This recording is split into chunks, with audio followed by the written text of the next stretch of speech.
India's southern coast has been ravaged by flooding after Cyclone Nivar made landfall there. At least 5 people have been killed. The severe storm has weakened as it moves northwest. The Nivar slammed into the coast near Puducherry, packing winds equivalent to a Category 1 hurricane. Heavy rains and strong winds have inundated streets and knocked down trees and power lines. The full extent of the damage is still being assessed. Around 250,000 residents had to be evacuated. Now, for more on this, Neha Punya joins us live from New Delhi. Neha, what's been the extent of the damage so far? Steve, it looks like it's been a close shave for Tamil Nadu as well as several other South Indian states which were directly in the path of the cyclone. It looks like the maximum damage we've seen has been to power lines, lots of trees that were uprooted because there were wind speeds of over 130 kilometers per hour. We've seen a lot of inundation and flooding in low-lying areas as well, and many homes along the coastline that have been destroyed as well. But you've got government officials saying that because there was a massive evacuation program carried out in the days leading up to the cyclone making landfall, with close to 150,000 people being evacuated from low-lying areas. The death toll has been quite low, and they're hoping it stays that way.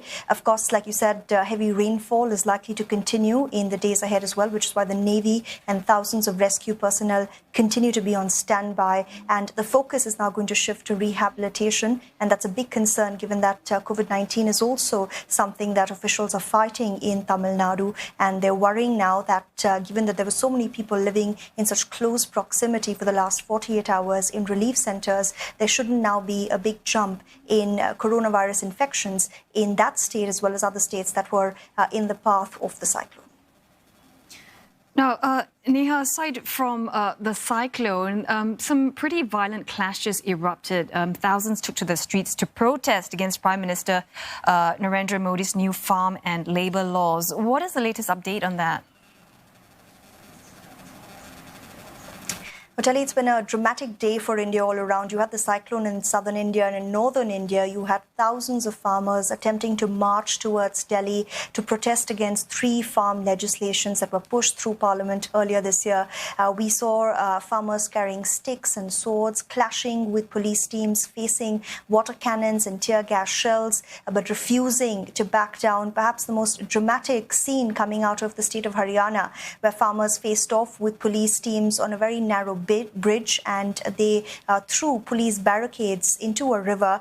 They pelted stones and bricks and managed to essentially push aside that entire police barricade and march ahead. And there's heavy security and barricading at Delhi's borders as well. The government saying we're not going to allow these farmers to get into the national capital, but the farmers saying that they're not going to back down either. Their biggest complaint, they say, is that these farm laws will lead to exploitation by big corporate firms, because they can now also sell to, they can sell in the open market and not just in state-mandated markets. The government says they're hoping and willing to hold talks with them next week, but the farmers so far refusing to meet the government halfway.